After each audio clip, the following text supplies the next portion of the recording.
Welcome to the deep dive. Today, we're going to be looking at research ethics in Canada. Oh, You yeah. might be thinking, ethics? That sounds kind of dry, Yeah. but stick with us. It gets really interesting when you realize we're talking about how we make sure research involving people is done responsibly and respectfully. I like to think of it like the safeguards that we use to protect the people participating in research. Yeah, exactly. Like from those big medical trials to Right. Yeah. even just like online surveys you might see. Mm-hmm. And to guide us on this deep dive, we have the Tri-Council Policy Statement, Ethical Conduct for Research Involving Humans. Big title. It is a big title. Yeah. It's also known as TCPS 2 for short, and it's basically like the rule book for ethical research here in Canada. That's right. And the best part is it's not just about like blindly following rules. Yeah. It's about ensuring human dignity for everyone involved in a research project. Okay, I'm already intrigued, so let's unpack this TCPS 2. Okay. First up, we have Module A1, Introduction. Yes. This kind of sets the stage right. It does. So TCPS-2 is this overarching framework that applies to any research involving humans in Canada. Okay. It doesn't matter who's funding it or where it's happening. Okay. If a Canadian researcher is involved, TCPS-2 is there.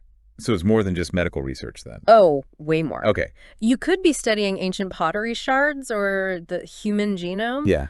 But if it involves people, those ethical considerations are front and center. So it's really about ensuring that human dignity is fundamental in research. Absolutely. Got it. So it's not just about ticking boxes on a form. No. It's about making sure people are treated right Exactly. throughout the entire research process. Mm-hmm. I'm curious about those core principles you mentioned. Yeah. You said there were 3. TCPS-2 boils it down to 3. Okay. Respect for persons, concern for welfare, and justice. Okay. These aren't just abstract ideas. Yeah. They have real practical implications for how research is designed and conducted. Okay, let's break those down. Okay. Respect for persons. I mean, that seems pretty straightforward. Yeah, it sounds simple, right? But it has a lot of depth. Okay. What it means is that we acknowledge the inherent worth of every single person Okay. and their right to make their own choices. Mm-hmm. So they have the right to understand the risks and potential benefits Yeah. before they even agree to participate in a research study. Mm-hmm. And they can back out at any time. Oh. No questions asked. Okay, that makes a lot of sense. Yeah. What about concern for welfare? Yeah. Is that just about keeping people physically safe during a study? It's a much broader concept. Okay. It means that the researchers have a duty to protect participants from any unnecessary risk, Okay. and not just physical risks, Yeah. but also mental, emotional, and even social well-being. Oh, wow. Yeah, you got to think about it. Participating in a research study can bring up strong emotions, For sure. raise sensitive issues, or even impact a person's relationships. Yeah. Researchers need to think about all of that. Wow, I'm starting to see how much thought goes into this. Yeah. Okay. And finally, there's justice. Mm-hmm. What does that even mean, like in a research context? Justice is all about fairness. Okay. It means ensuring that the benefits and burdens of research are distributed fairly. Okay. So no one group should be unfairly excluded or exploited. Right. And historically marginalized groups Yeah. need extra attention to make sure that they're not left out. So, for example, if like a new drug is being tested, Yeah, you can't just include one specific group of people. It Yeah. needs to be representative. exactly. Yeah. It's about making sure that research truly benefits society as a whole Mm-hmm. and doesn't perpetuate existing inequalities. Right. So TCPS2 is reminding us to always ask, Yeah. who is being included, who's being excluded, and why? Those are some important questions. Mm-hmm. Okay, so we've kind of got the big picture of TCPS2. It's yeah. about respect, welfare, and fairness. Mm-hmm. In any research that involves people in Canada, what's next in our deep dive? Let's dive into Module A2, Okay. the scope of TCPS2. Okay. And here's where things get a little more specific. Right.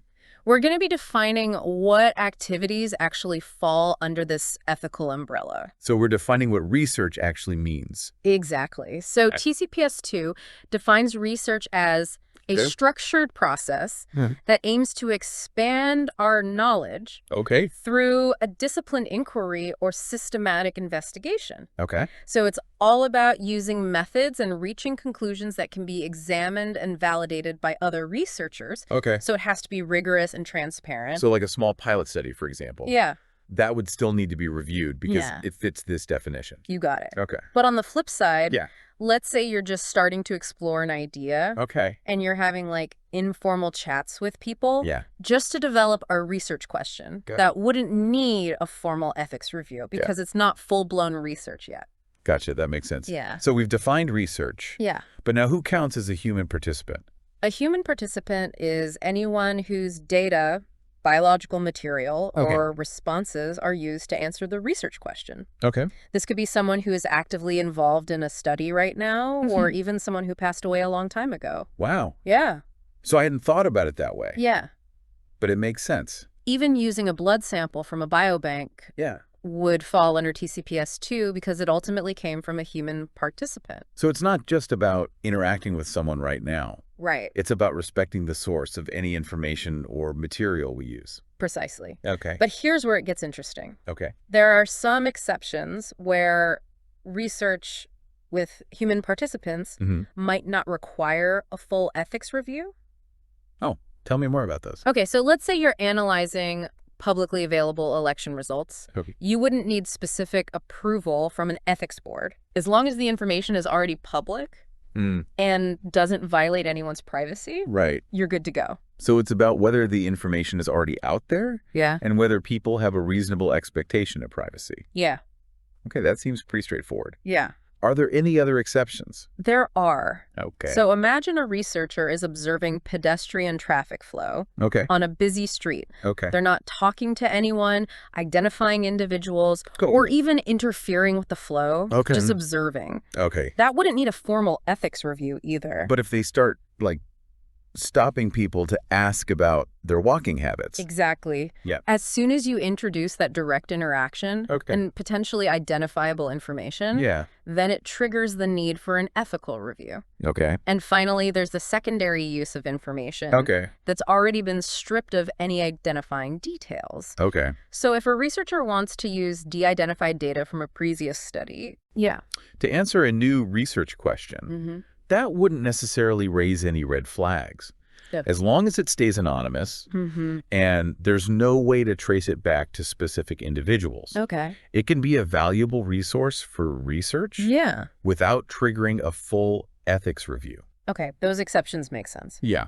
Now, are there any activities that might look like research but actually fall outside the scope of TCPS 2? Absolutely. So think about things like quality assurance checks, internal program evaluation, or performance reviews within a company. These activities might use methods that resemble research. But their primary purpose isn't to generate new knowledge for a broader audience. So they wouldn't need that formal ethics review. So it comes down to the core intent behind the activity. Exactly. If it's just to improve a process, that's different from wanting to publish it. Exactly. But there's always a gray area. Like, imagine an art installation that encourages audience participation. Okay. Creating and displaying the art itself wouldn't be research. Okay.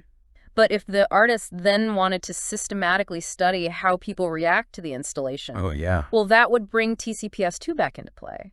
Yeah, so it's not always cut and dry. No. So if in doubt, it's better to err on the side of caution. For sure. And check with an ethics board. Couldn't agree more. Okay, we've unpacked the what's of research. Yeah. Ready to explore the potential risks and benefits. Let's do it. It's Module A3 time. Okay. This feels like it's the heart of ethical research. Yeah. Making sure that the potential benefits outweigh the risks to participants. Yeah, it's all about balance. Yeah. Ensuring that the potential positive outcomes of a study outweigh any potential downsides for the people involved. Okay. It's a careful balancing act, and researchers, along with ethics boards, need to scrutinize both sides of the equation. Okay, so let's start with benefits. What kinds of benefits are we talking about here? So not all benefits are created equal in research ethics. Okay. What really matters are the benefits to participants themselves, to their communities, or even to society at large through advancements in knowledge. A researcher's personal gain, like career advancement, doesn't factor into the equation when we're talking about ethical benefits. That makes sense. You're there to serve a greater purpose, not just your own career. Exactly. Now, on the flip side, how do we assess the risks involved in a study? When ethics boards assess risk, they're specifically focused on the risks that are directly attributable to the research itself. So everyday risks that we all face in life don't count here. It's about looking at the potential magnitude of harm. whether physical, social, psychological, or even economic. Okay. And the likelihood of that harm occurring because of the research. So, for example, a study involving physical exercise would be riskier for someone with a heart condition than, say, an Olympic athlete. Exactly. Okay. And then there's this crucial concept of minimal risk research. Okay. So these are studies where the risks are no greater than what people experience in their daily lives. Okay. Remember that pedestrian observation study? Yeah. That's a great example of minimal risk. Right. Yeah. And this minimal risk designation helps determine the level of scrutiny that an ethics board will give a research proposal. For sure. The lower the risk, the less intensive the review. It's all about proportionality. Right. Matching the level of review to the potential risks involved. Okay. But here's something we often forget. What's that? Research can also be risky for the researchers themselves. Oh, that's a good point. Yeah, especially students who are just starting out in research. Yeah. Or anyone working in challenging environments. There are safety concerns to consider. Yeah, like conducting interviews alone in certain areas. Exactly. Traveling to unstable regions for field work. These all have inherent risks. So ethics boards need to consider the well-being of the entire research team. Absolutely. Okay. They can raise concerns, suggest precautions, work with researchers to create safety plans. But ultimately, the responsibility to minimize risk rests with the researchers themselves. Yeah. They're the ones on the ground making decisions and carrying out the study. What are some ways that researchers can actively minimize risks throughout a project? There are lots of strategies. So they might decide to analyze existing data instead of collecting new samples, which would reduce the burden on participants. Right. Or they might choose a safe and well-equipped location for an experiment to ensure everyone's physical safety. Okay. Yeah. So it's not just about identifying the potential risks. No. It's about actively managing them throughout the process. Exactly. Ethical research is proactive and constantly vigilant. Okay. Researchers need to be adaptable and responsive. Yeah. Always seeking to protect the well-being of everyone involved. And speaking of protecting people, I think it's time to dive into Module A4. Consent. You read my mind. Consent is the cornerstone of ethical research. Okay. It's how individuals express their willingness to participate, and it must be voluntary, informed, and ongoing. Okay, let's break that down. What does voluntary consent actually mean in practice? Okay, so it means participants make a genuine choice to be involved without any pressure, coercion, or undue influence. Like, for example, if a doctor was pressuring their patients to participate. Oh, yeah, that's a huge ethical red flag. Yeah, that makes sense. Yeah. What about informed consent? Okay. What information do people need to know before they can truly consent? Transparency is key. Okay. Participants need to know everything that's relevant to their decision. Okay. The purpose of the research, the procedures involved, potential risks and benefits, their right to withdraw at any time, how their information will be used and protected. Okay. It all needs to be on the table. So it's about genuine understanding. Yeah. Not just signing on the dotted line. Exactly. And that understanding needs to be continually maintained throughout the research, which is where ongoing consent comes in. Okay. Things can change during a study. For sure. New risks might emerge. Yeah. Procedures might be modified. Right. Or a participant's circumstances might change. So it's about checking in, keeping participants informed. You got it. And making sure that they still feel comfortable continuing. Consent isn't a one-time event. Right. It's a continuous process of open communication and respect for individual autonomy. Now, what happens when someone might not have the capacity to consent? I'm thinking about like children. Yeah. People with certain cognitive impairments or anyone in a situation where they might not be able to fully understand or freely choose. That's a crucial point. Yeah. So TCPS2 focuses on an individual's decision-making capacity. Okay. Not just their age. Right. People who lack capacity shouldn't be automatically excluded from research. Okay. But there are additional safeguards to protect their rights. So how do we make sure their best interests are protected?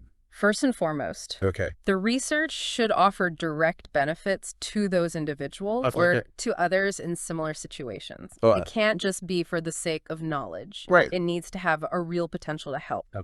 Then we try to involve those individuals in the decision-making process as much as possible. So we try to get their assent, even if they can't fully consent. And finally, an authorized third party.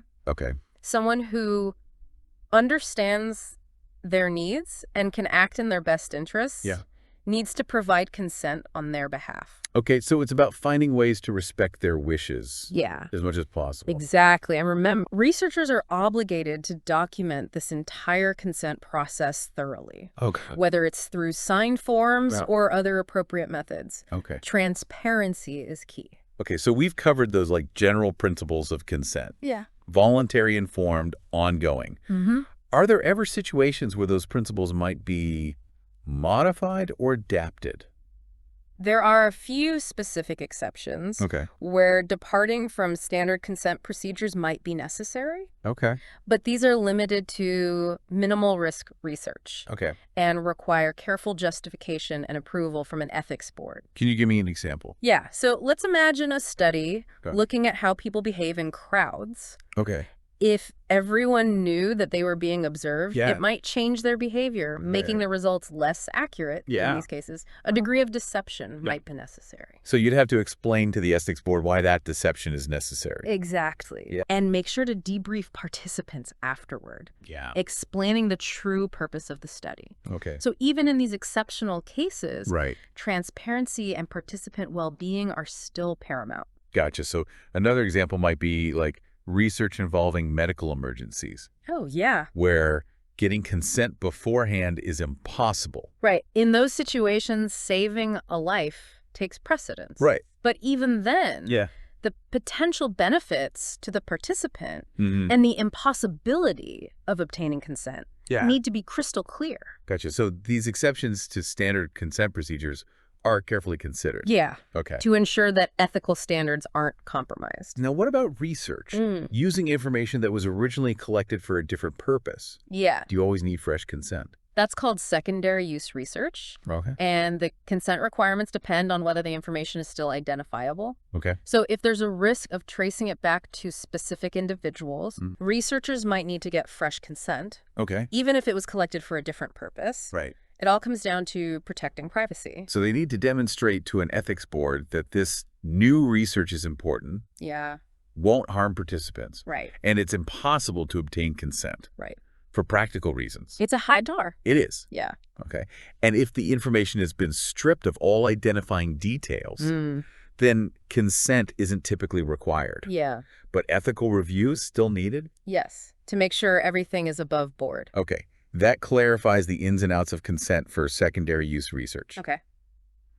What about those unexpected discoveries that can pop up during research? The things you weren't even looking for? You're talking about incidental findings. These are the unexpected discoveries that fall outside the original research objectives. So if an incidental finding could have serious implications for a participant's well-being, it's called a material incidental finding. And requires special consideration. So for example, if a researcher doing brain scans for a memory study notices something unusual, that might indicate a health problem. What are they obligated to do?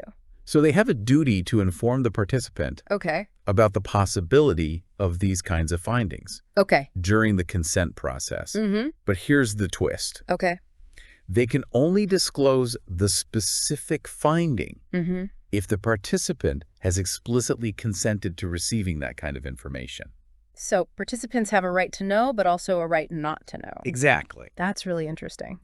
So it's about giving them control over what information they receive, even if it's unexpected. You hit the nail on the head. It's about respecting autonomy and recognizing that people have different levels of comfort when it comes to sensitive information. Wow. Consent is definitely a complex but absolutely essential piece of the ethical research puzzle. We've covered a lot of ground already. We have. But we're just getting started.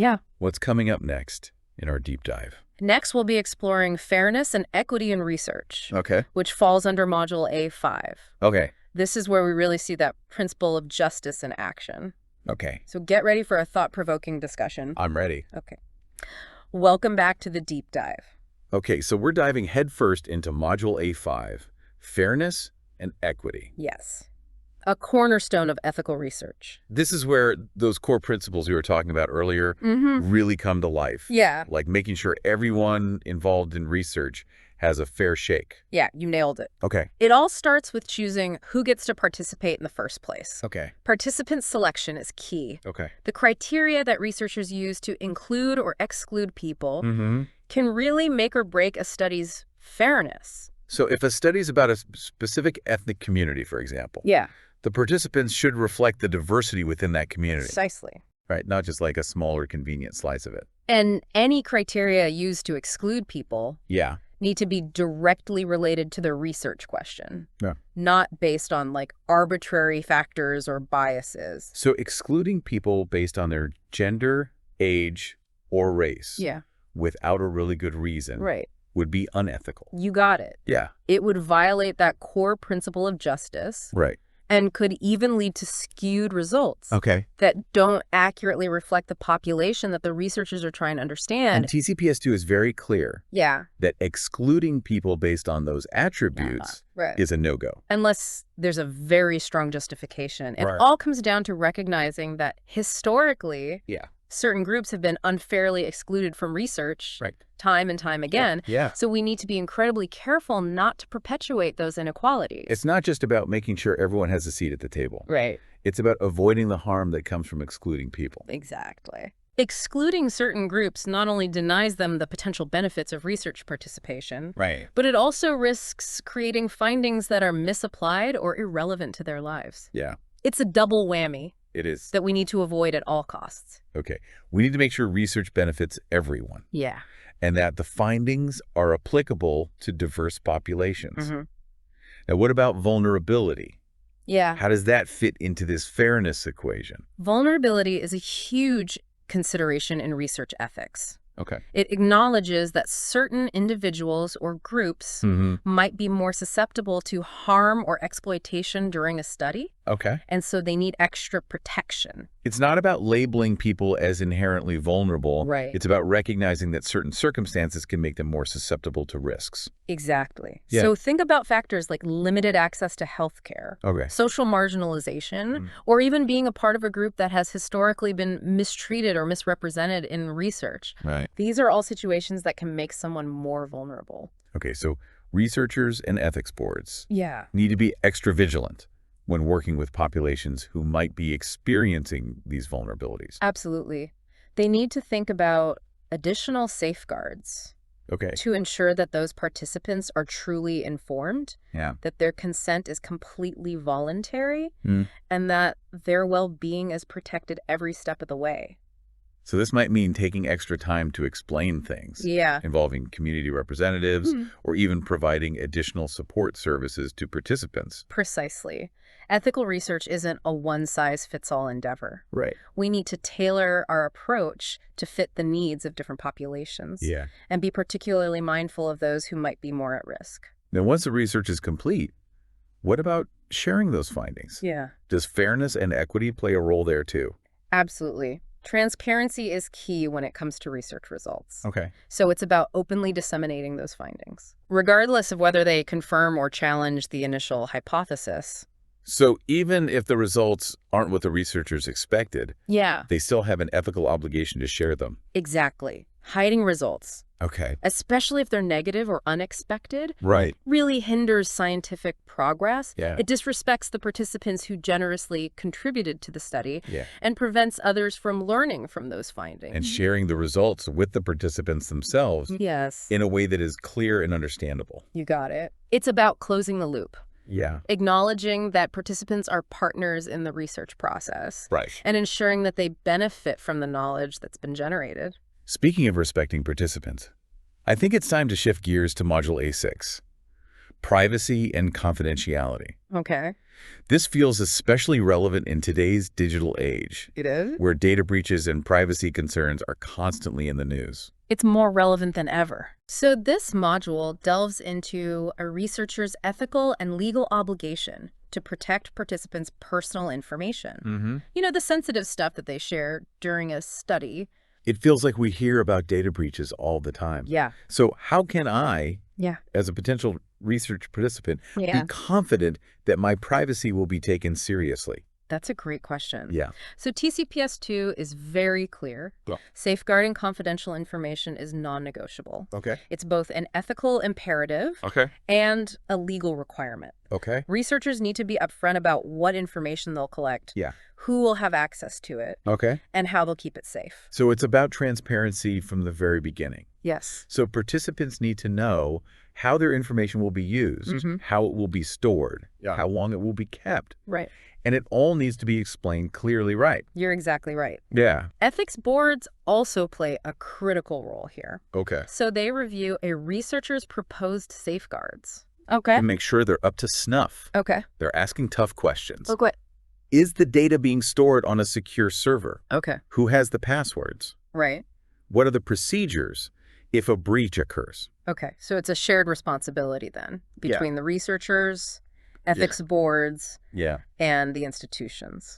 Everyone involved needs to take data security seriously. It's reassuring to know that there are these multiple layers of oversight. Absolutely. Now, here's the thing. Not all information carries the same risk. So TCPS 2 acknowledges that there are different levels of identifiability. So how do they break that down? So they have 5 categories. Ranging from directly identifying information to anonymous information. The first category, directly identifying information, is the most obvious. We're talking names, social insurance numbers. Anything that immediately points to a specific person. Then you have indirectly identifying information. Which might not be a big deal on its own, but could be used to figure out someone's identity if it's combined with other data. So things like date of birth, occupation. Exactly. Or even a unique physical characteristic. That on its own wouldn't be a red flag.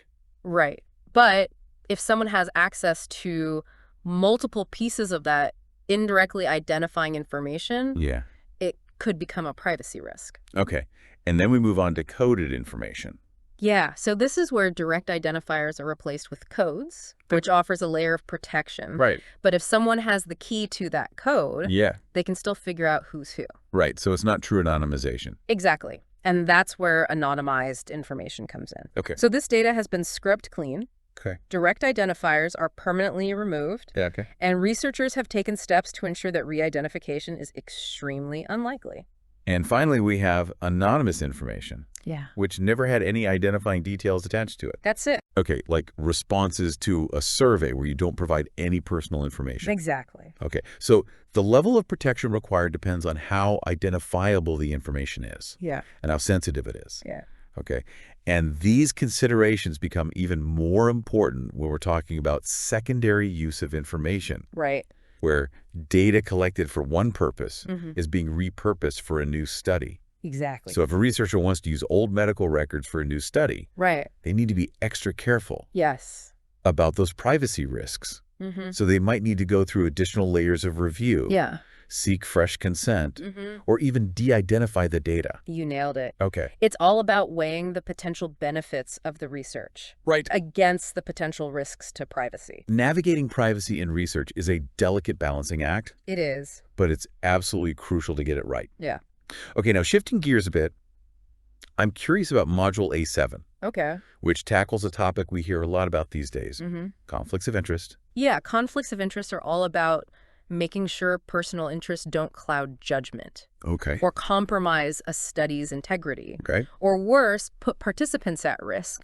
It's a crucial part of maintaining public trust in research. It's about recognizing when personal agendas, financial incentives, or relationships might interfere with making ethical decisions. And I imagine it's not always clear-cut. You're absolutely right. So a conflict of interest might not be intentional or even obvious at first glance. It's about being vigilant and asking this tough question. What? Is there any potential for personal gain here? Could my relationship with someone involved in this research influence my decisions? Okay. Could someone perceive a conflict even if I don't think there is one? So even if there's no actual conflict, Yeah. just the appearance of one can be damaging. Exactly. Yeah. Transparency and proactively disclosing any potential conflicts are essential for maintaining that public trust and ensuring that the research is perceived as credible and reliable. And I imagine conflicts of interest aren't limited to the researchers themselves. You're right. Yeah. So institutions and even those reviewing research ethics, members of ethics boards, can face conflicts of interest too. So for example, imagine a university that stands to gain financially from a research study. That creates a huge potential for bias. Yeah, or an ethics board member reviewing a proposal from a close colleague or former student. Precisely.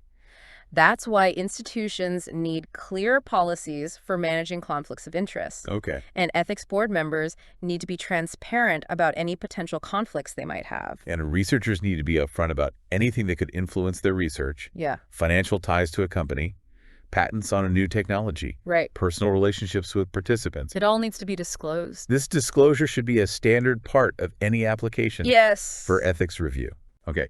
And researchers need to explain how they plan to manage those conflicts. Yeah. To minimize any potential for bias. Exactly. Sometimes that might involve bringing in independent reviewers. Okay. Or recusing themselves from certain decisions. So it's not about eliminating all potential conflicts. Right. Which might be impossible in some cases. Yeah. But it's about managing them transparently and responsibly. Exactly. Open communication, clear guidelines, and proactive disclosure are the best tools for minimizing the risks associated with conflicts of interest. Right. It's about making sure that the research is conducted ethically. Yeah. And that the public can have confidence in the findings. Okay. Now, I'm curious to dive deeper into Module A8. Research Ethics Board Review. Okay. This is all about the gatekeepers of ethical research, right? Absolutely. Okay. So this module focuses on the critical role of research ethics boards, or REBs. Okay. They're the committees that are responsible for reviewing and approving research involving humans. They're like the guardians of ethical standards, making sure the research is done responsibly and the participants are protected. They have a huge responsibility. They do. To make sure every research project they review aligns with the ethical principles in TCPS 2. You said it. Yeah. So they scrutinize research proposals. Yeah. They weigh the potential benefits against the foreseeable risks. Okay. They look closely at things like informed consent procedures, data privacy safeguards, and strategies for protecting vulnerable populations. It's reassuring to know that there's this independent body scrutinizing these proposals to make sure that ethical considerations are not overlooked. Right. But their job doesn't just end there, right? Absolutely not.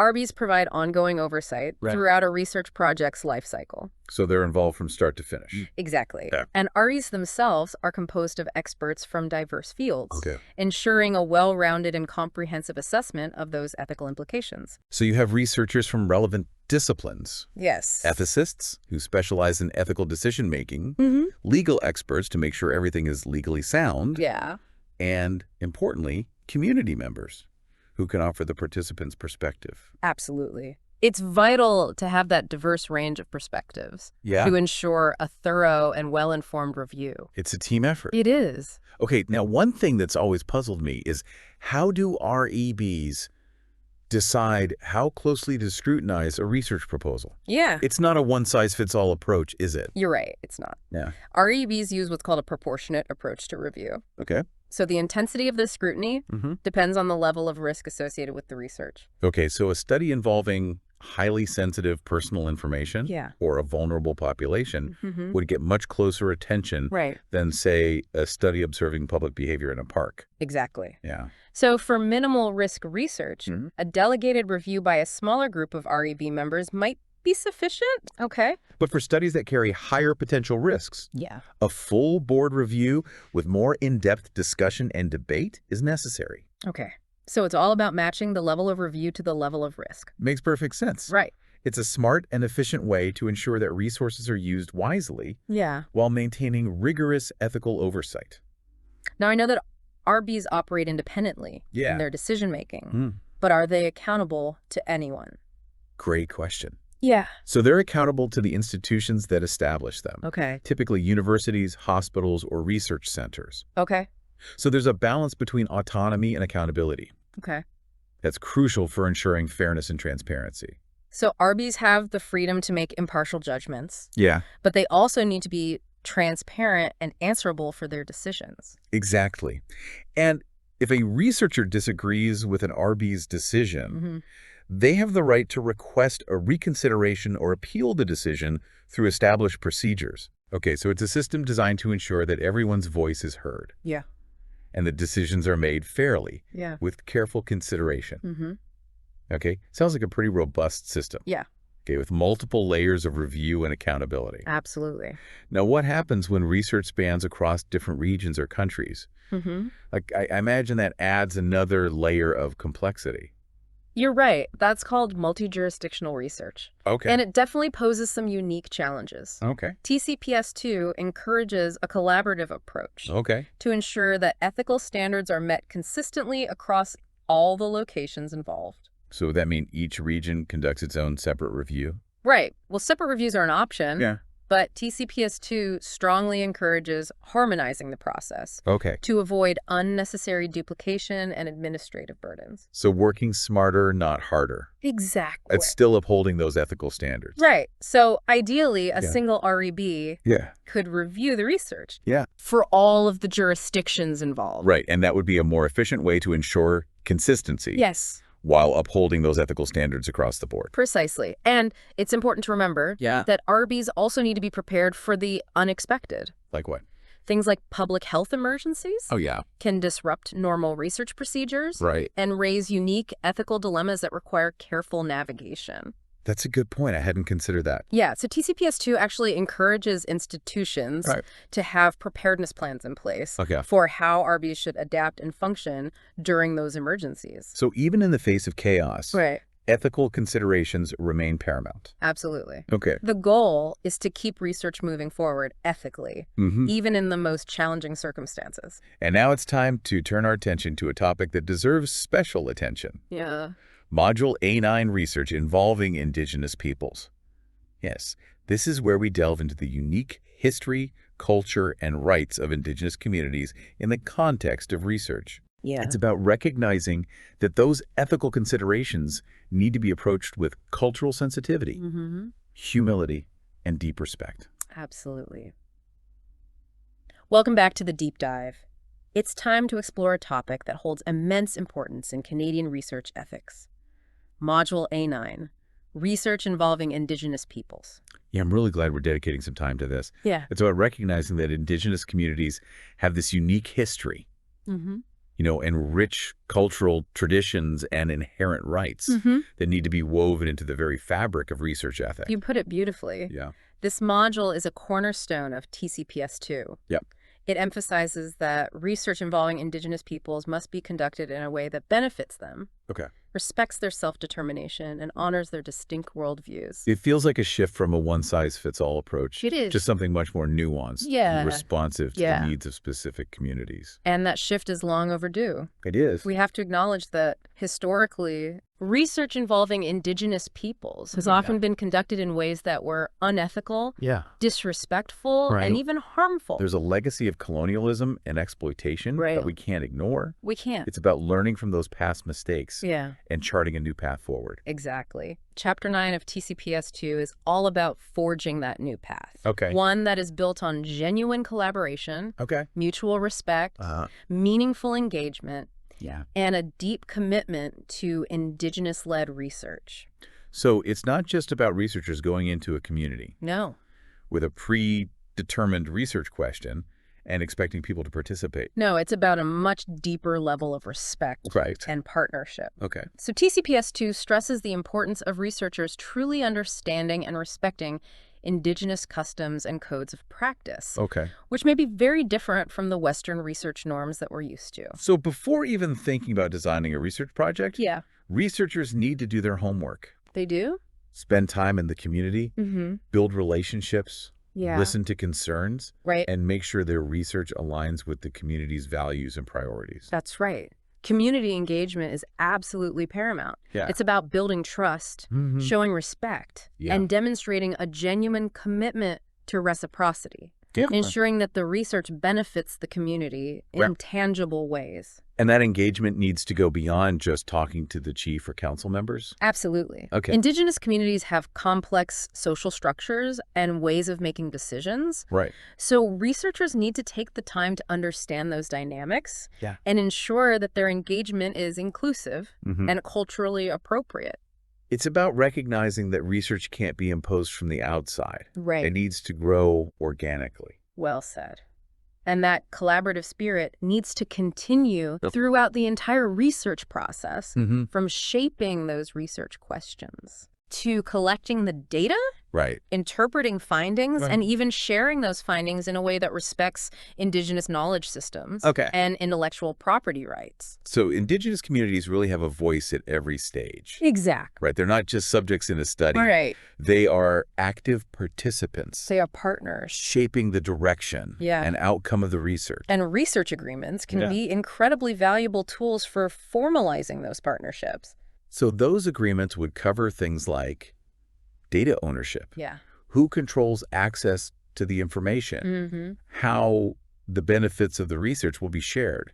Processes for resolving any conflicts that might arise. I got it. It's about putting everything in writing, making sure everyone is on the same page, and protecting the interests of the community. Now, I've heard this term capacity building used in the context of research with Indigenous communities. What does that actually involve? So capacity building is about empowering communities to conduct their own research and control their own narratives. It's about researchers sharing their skills and knowledge, providing training opportunities, and supporting the development of Indigenous research infrastructure. So it's not just about researchers coming in, extracting information, and leaving. No, it's about leaving something positive behind, knowledge, skills, resources that will benefit the community in the long run. It's about fostering a sense of ownership and self-determination. Exactly. Ethical research with Indigenous peoples is about much more than just following a set of rules. It's about transforming the research process into a truly collaborative and respectful endeavor. It's about decolonizing research and recognizing that Western ways of knowing aren't the only valid ways of understanding the world. It's about creating space for Indigenous knowledge systems and perspectives to flourish. This has been an incredibly insightful deep dive. It has. Into the world of research ethics. We've explored the core principles. Delved into the complexities of consent and privacy and fairness. And we've highlighted the unique considerations for research with Indigenous peoples. TCPS 2 provides this roadmap for conducting research ethically and responsibly. But it's not a static document. It's constantly evolving. To address new challenges, technologies, and perspectives. And that's what makes this such a fascinating field. It is. It's about constantly reflecting, challenging assumptions, and striving to do better. It's about recognizing that research involves human beings with rights, values, and vulnerabilities that need to be protected. Ethical research isn't just about following rules. It's about creating a culture of respect, transparency, and accountability in our pursuit of knowledge. It's about ensuring that research truly benefits society while upholding the dignity and well-being of everyone involved. And that wraps up our deep dive into TCPS 2. Yes, it does. We hope this journey has been enlightening and thought-provoking. Until next time, keep asking those critical questions and stay curious about the world around you. Absolutely.